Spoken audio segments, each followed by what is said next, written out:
Hello, guys and gals, and welcome to another episode of Legendary Aspects.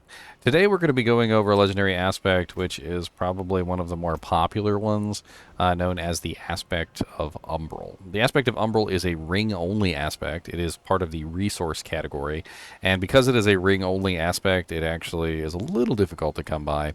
If you're trying to look for this particular aspect, let me save you some time. Head on over to Diablo4.live and take a look at our gambling tool.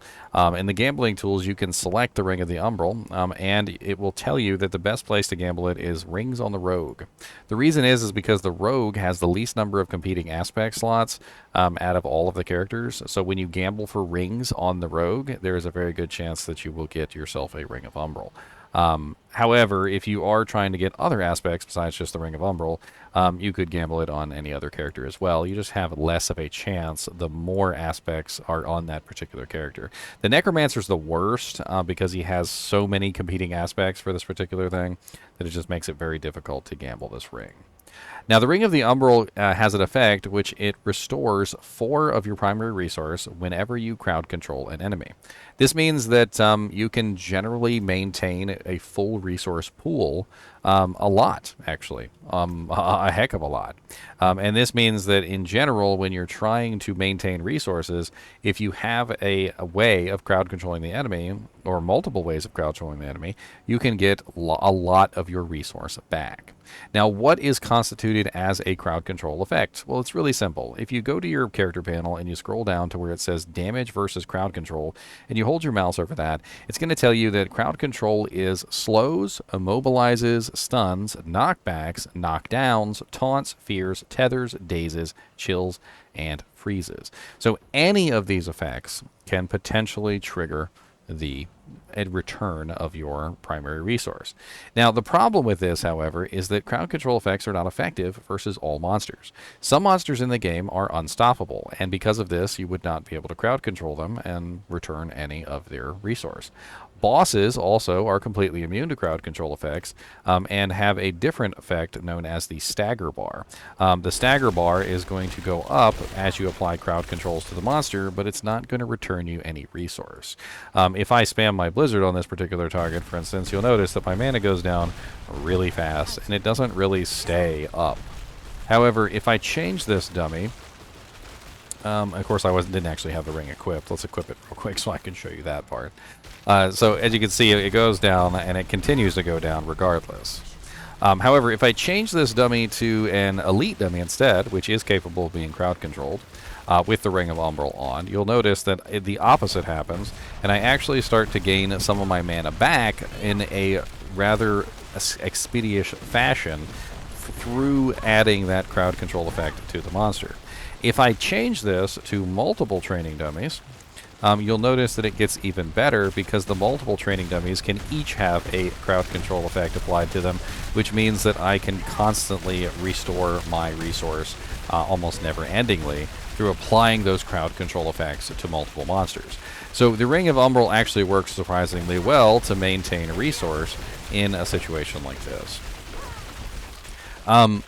Personally, I think the Ring of Umbral is one of the stronger items within the game.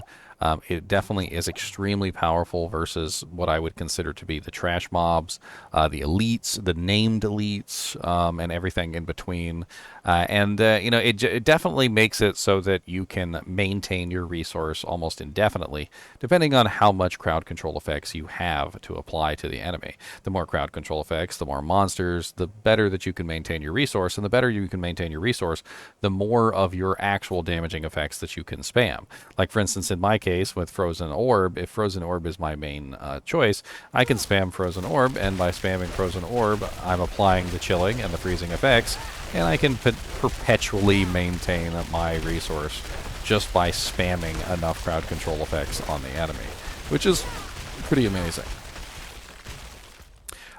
There are tons of ways that you can do this, of course, as we just discovered through all of the various crowd control effects that you have access to. You could use Ground Stomp on the Barbarian. You could use Like the poison trap knocks down on the rogue. You can use the immobilizations on the poison creeper for the druid, and so forth and so on. There are so many different ways that you can apply chilling effects, freezing effects, dazing effects, knockbacks, mobilizes, the whole 9 yards. And so it's very easy to take advantage of this ring. Now, downsides of this ring, it doesn't work on bosses. And on top of this, which is another big thing, is that there may be something else better for you to use. And what do I mean by this? Well, there are specific aspects within the game, like the exposed flesh, which I don't know if I have one of those on me. I do. So the exposed flesh aspect is an aspect that is a lucky hit up to a 10% chance to generate up to 50 essence when hitting a vulnerable enemy. This one can potentially outperform the Ring of Umbral on a Necromancer. But as you can see, it's not a generic all-encompassing aspect. It is specific to the Necromancer, and so not everybody gets access to this. So keep in mind before you utilize something like the Ring of Umbral that there may or may not be better options for your specific class other than this specific item. An uber unique that only drops really in Duriel is the Ring of the Starless Sky, and that one can also be absolutely insane for resource generation. I think that's pretty much it for this item. Gamble it on the rogue. It seems to be the best option. It's ring only. This is a resource category item.